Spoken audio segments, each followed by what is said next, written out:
A photograph, torn and smudged, shows a shattered German artillery position. Smoke curling like a dark serpent into the sky. The ground ripped open as if swallowed whole. The radio intercept that accompanied the image is fragmented, the final words lost in static. Positions vanished. Big Bertha. It was May 1917 on the Western Front. Entire battalions reported wiped out in minutes, their trenches reduced to craters. How could a single barrage obliterate well-fortified lines so swiftly? The Germans were stunned, their communications in chaos, struggling to reconcile the calm before the storm with the carnage that followed. What secret force unleashed such devastation, and why did it seem invisible until it struck? Behind this paradox lay the weapon known to the Allies as Big Bertha, a name whispered with equal parts fear and disbelief. Developed by the Krupp foundry, this massive siege howitzer had been engineered in secrecy since 1914. Its monstrous 420mm shells, weighing over a ton, were designed not just to break lines, but to erase them. The German command had long underestimated the potential of such super-heavy artillery, focusing instead on rapid infantry maneuvers and counter-battery fire. A blueprint found in a captured French officer's kit reveals complex engineering. A recoil system unlike any previous model, combined with a barrel length exceeding 7 meters. What drove the Krupp engineers to push the boundaries of artillery design so far? Was it desperation or a calculated gamble on industrial might? The core of Big Bertha's power lay in its ability to hurl shells over 9 kilometers with terrifying accuracy. Each projectile carried a payload capable of generating seismic shocks upon impact, pulverizing concrete bunkers and iron fortifications alike. Yet, the weapon wasn't without flaws. Its immense size required days to assemble and transport, limiting its deployment to strategic offensives. A faded tactical map from 1916 details the painstaking logistics, rail cars, cranes, and hundreds of men orchestrated like a symphony of destruction. Still, once in place, the howitzer's salvo was indisputable. Could the sheer scale of this operation have been detected and countered, or was the enemy's blindness part of the design? The first major test came during the Battle of Verdun in February 1916. The German Fifth Army, expecting a prolonged artillery duel, was instead stunned as entire French positions vanished beneath clouds of dust and flame. Reports from an infantry squadron commander describe the earth trembling, then exploding, men and guns swallowed by fire. Official German communiques spoke cautiously of unexpected losses, while French propaganda hailed the weapon as a hammer of the gods. Yet behind these narratives, intercepted German messages reveal confusion and fear. How did the Allies conceal the deployment of such a massive gun from reconnaissance? Was it a failure of German intelligence or something more sinister? In response, German forces scrambled to adapt. New camouflage techniques were hastily developed, including the use of decoy trenches and dummy artillery. Infantry units were retrained to disperse and fortify with deeper dugouts, while counter-battery radar experiments began in earnest. A secret memo circulated in late 1916 ordered commanders to expect the impossible, urging vigilance against unseen threats. Despite these efforts, the psychological impact of Big Bertha's salvos persisted. Soldiers spoke of ghost bombardments, where entire sections seemed to vanish without warning. How did these adaptations shape the evolving tactics on both sides? Did fear cripple German initiative more than the shells themselves? The climax arrived in mid-1917 during the Somme offensive, where multiple Big Bertha units fired in coordinated barrages, reshaping the battlefield.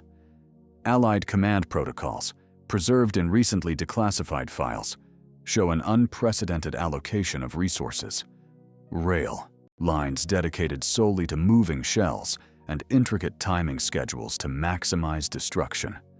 German maps from the period reveal shattered front lines and collapsed supply routes, forcing a strategic withdrawal. Yet, whispers persist of internal conflict. Some commanders accused the high command of ignoring early warnings, while others suspected sabotage or intelligence leaks. What was the true cost of underestimating this weapon?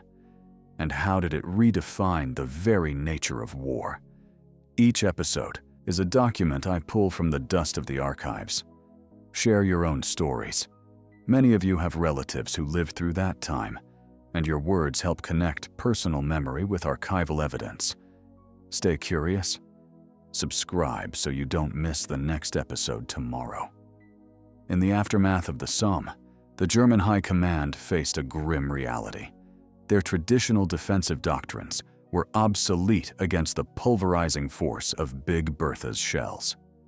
Detailed reports from frontline officers describe shattered trench systems, communication lines severed by subterranean shockwaves, and supply depots reduced to rubble. One engineer's diary, salvaged from a bombed-out command post, notes the unholy silence before the storm, a phrase that haunted survivors. The sheer scale of destruction was unprecedented. Entire units ceased to exist, not from direct combat, but from the earth itself, turning against them. How had the enemy's industrial capacity been allowed to produce such a weapon? Without earlier detection, was the German intelligence apparatus compromised or blinded by overconfidence? The weapon's psychological impact was equally devastating. Soldiers recounted nights pierced by thunderous booms, the ground shaking beneath their feet as if the earth was breaking apart. Letters home mentioned ghosts in the mud, referring to comrades swallowed by sudden craters, their fates unknown. A faint scent of sulfur and scorched earth lingered long after the barrages ended, sensory scar etched into the memories of survivors. In response, German units devised new countermeasures, dispersed formations, underground shelters reinforced with timber and steel, and rapid evacuation protocols. Yet, these adaptations were reactive, piecemeal, and often too late. Could the relentless psychological warfare of Big Bertha have been as effective as its physical destruction? Was morale the hidden target behind each salvo? Meanwhile, the Allies continued refining the deployment of their super-heavy artillery, learning from each engagement.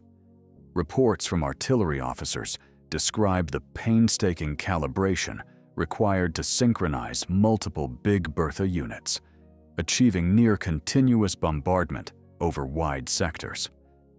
A rare photograph shows crews working under moonlight, assembling shells with grim efficiency. Yet, logistical challenges remained immense. The shell's weight demanded complex supply lines vulnerable to sabotage and weather. Moreover, the weapon's slow rate of fire limited its use to carefully planned offensives rather than rapid engagements.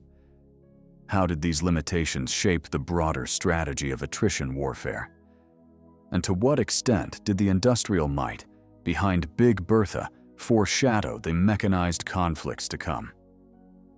Amidst these developments, whispers circulated within German ranks regarding the weapon's origins and potential vulnerabilities.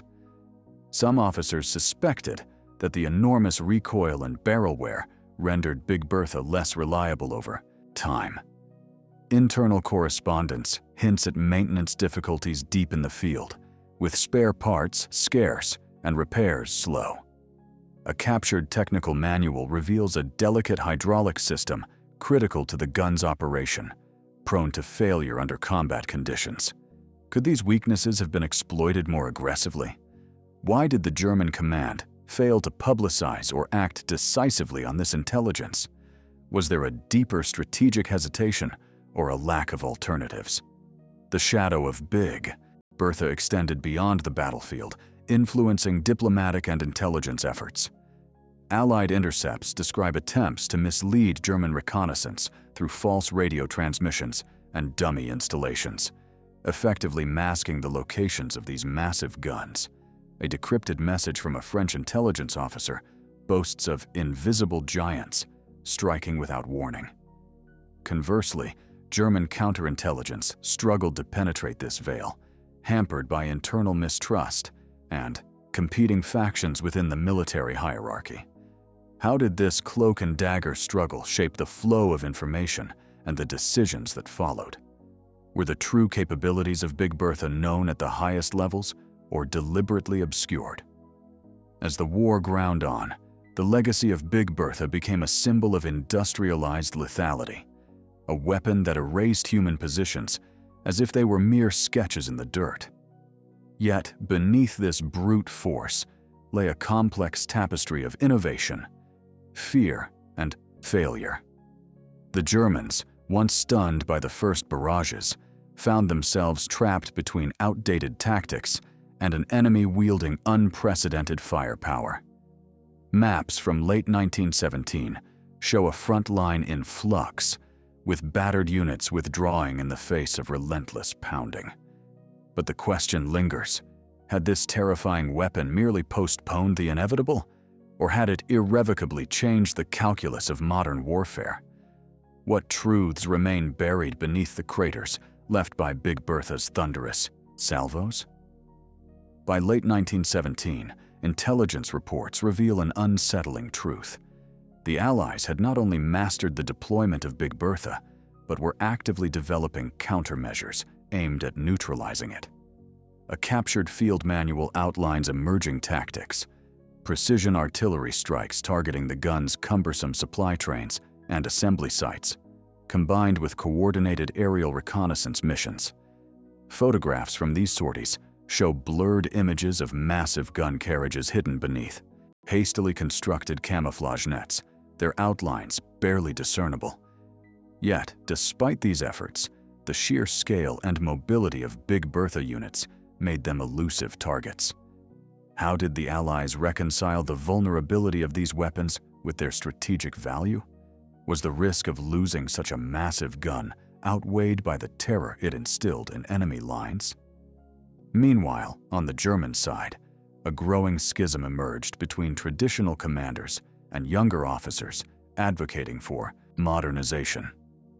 Memoirs from a staff officer reveal tense meetings where critiques of outdated defensive doctrines clashed with the slow bureaucratic inertia of the high command.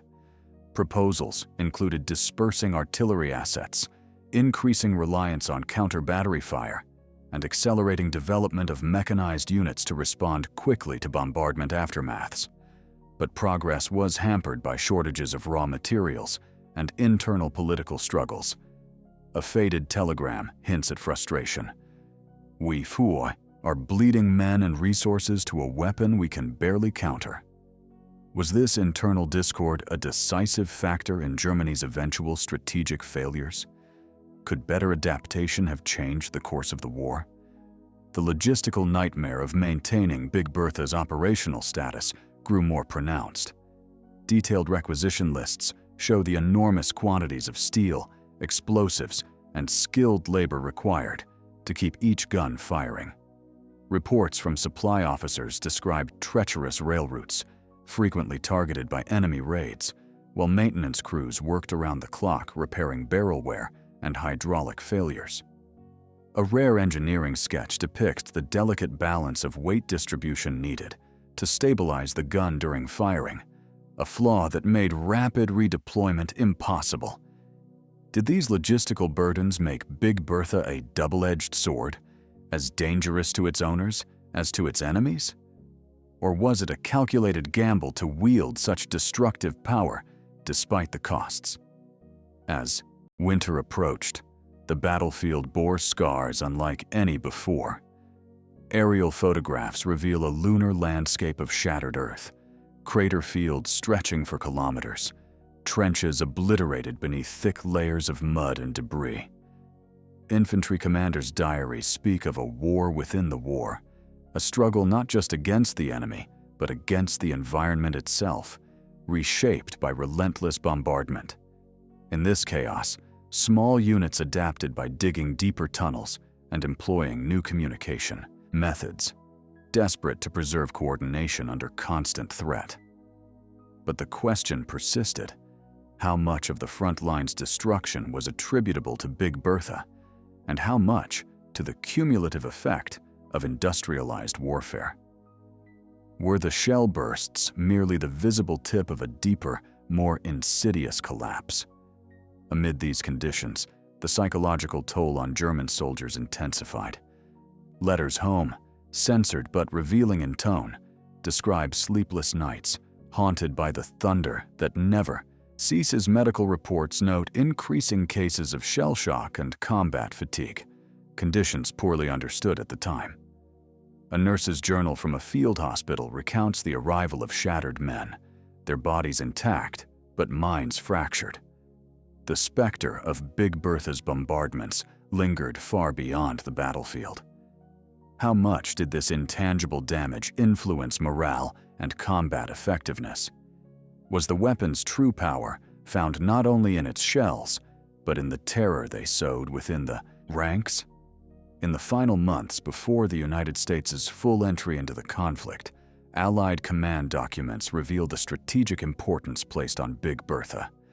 It was no longer just an artillery piece, but a symbol of technological supremacy, a psychological weapon against both enemy troops and civilian populations. Propaganda leaflets and newspaper headlines heralded its destructive capacity, while secret communications weighed the risks of revealing its true power. Could this calculated secrecy have been as crucial as the weapon itself? And, as the war edged toward a new phase, what lessons did Big Bertha impart about the evolving face of industrial warfare? The final chapter of Big Bertha's reign unfolded amidst the shifting tides of 1918. German forces, stretched thin and depleted, struggled to keep pace with the relentless Allied offensives powered by these monstrous guns. A series of classified battle reports detailed desperate attempts to reposition Big Bertha units, often under cover of darkness, only to face relentless artillery duels and sabotage. One particularly haunting photograph captures a derelict gun carriage half buried in mud, abandoned in haste as retreating troops fled advancing enemy lines. The weapon that once erased entire positions in minutes now symbolized a failing strategy, weighed down by its own immensity and the unforgiving machinery of war. How had the weapon that shocked an entire army become a relic of a lost era? Despite its decline, Big Bertha's legacy endured in military thought and industrial ambition. Post-war analyses, some hidden for decades, reveal bitter debates among German commanders over the weapon's true impact. Did it hasten defeat by draining vital resources, or did it prolong resistance through fear and destruction? A faded diary of an artillery officer hints at a deeper truth. The weapon was both a marvel and a curse, a testament to human ingenuity and the horrors it can unleash. The craters it left behind were more than scars on the earth. They were fractures in the very fabric of warfare, foreshadowing the mechanized conflicts yet to come. What remains buried beneath those shattered fields? And how do we reconcile the brilliance of invention with the devastation it wrought?